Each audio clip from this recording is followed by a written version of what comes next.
හයි යාළුවනේ කොහොමද ඔයාලට? ඔන්න ඉතින් අද මම අරගෙන ආවේ පිටිකිරි පාවිච්චි කරලා රස ෆලුඩා එකක් හදාගන්න විදිහ. අපි බලමු කොහොමද මේක හදාගන්නේ කියලා. මුලින්ම මේකට මේ විදිහේ ෆලුඩා අයිස්ක්‍රීම් දෙකක් අවශ්‍ය වෙනවා. මේක ඔයාලා කැමති බ්‍රෑන්ඩ් එකකින් අරගන්න. ඒක මම මේ විදිහට බ්ලෙන්ඩර් කප් එකට දාගන්නවා. ඒකට මම පිටිකිරි මේස හැඳි 4ක් එකතු කරගන්නවා. ඒකටම වතුර මිලිලීටර් 500ක් එකතු කරගන්නවා. මම මේ ෆලුඩා එක දෙන්නෙකුට ප්‍රමාණවත් වෙන විදිහට තමයි හදාගන්නේ. දැන් අපි මේ ටික හොඳින් බ්ලෙන්ඩ් කරගන්න ඕනේ.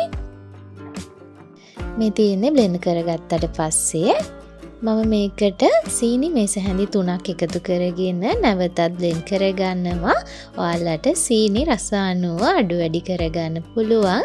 ඔන්න ඉතින් දැන් අපේ ෆලුඩා එක ලෑස්ති. දැන් ඉතින් බොන්න තමයි තියෙන්නේ. ඔයාලට කැමති නම් තව මේකට අයිස්ක්‍රීම් ටිකක් උඩින් දාගන්න පුළුවන්.